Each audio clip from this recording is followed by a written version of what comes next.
sermon today. I don't have any helpers. They're doing something else right now. One of them is napping and the other two are playing together, so I'm on my own. But I'm going to keep using the Spark Story Bible. For one, I've used it for years and find it to be a great resource.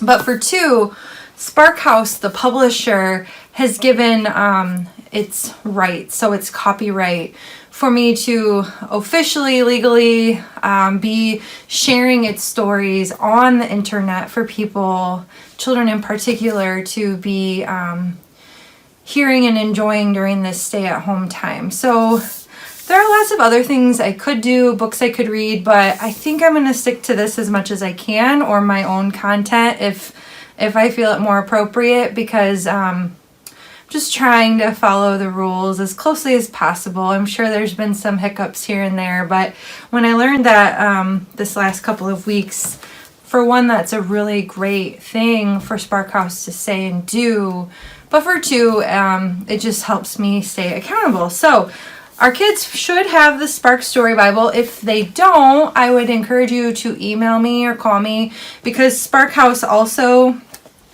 gave a deal and free shipping, so we ordered a few at the church to give out to the kids that maybe haven't gotten one yet. This is a resource that we as the church gift with our children when they begin Sunday school. But if you have a child that's not quite Sunday school age yet, or even a little older but would benefit from this in this situation in our world, please tell me, because that is the most important.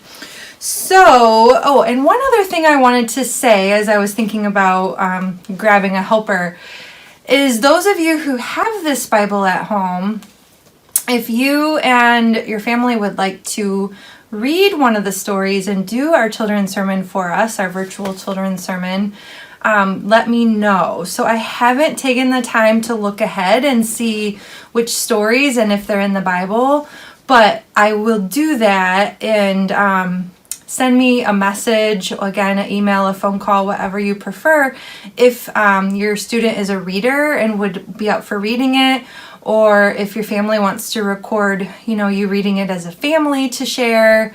I'm sure people would love to see the faces of others besides my own. So, but for today, the story that we have is called The Road to Emmaus. There's just this picture here. 3 days after Jesus died, Cleopas and his friend were slowly walking down the road to Emmaus. They were walking slowly because they felt very sad. Why did Jesus have to die, they wondered. After a while, a stranger began to walk along with them. The stranger was really Jesus, but Cleopas and his friend didn't know it. "What are you talking about?" the stranger asked. The men looked at each other. "Are you the only person in town who doesn't know what just happened?" They told the stranger what had happened to Jesus. "Jesus was a great teacher," Cleopas said. "We hoped he was the one God promised would save the world. But instead he died on a cross. We took Jesus' body down and put it in a tomb. This morning our friends went to the tomb, but Jesus' body was gone. They said there was an angel there instead. The angel told our friends, 'Jesus is alive.' But..." "Stop being silly," the stranger said. "How many times do you need to hear this? It was God's plan for Jesus to die and become alive again to save the world." By now, they were almost to Emmaus.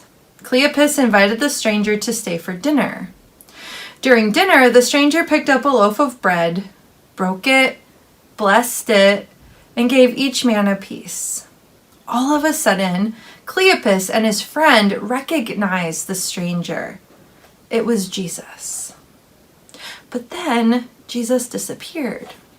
Cleopas and his friend jumped up, ran from the room, and went to tell the rest of Jesus' disciples that Jesus really was alive and that God kept another promise.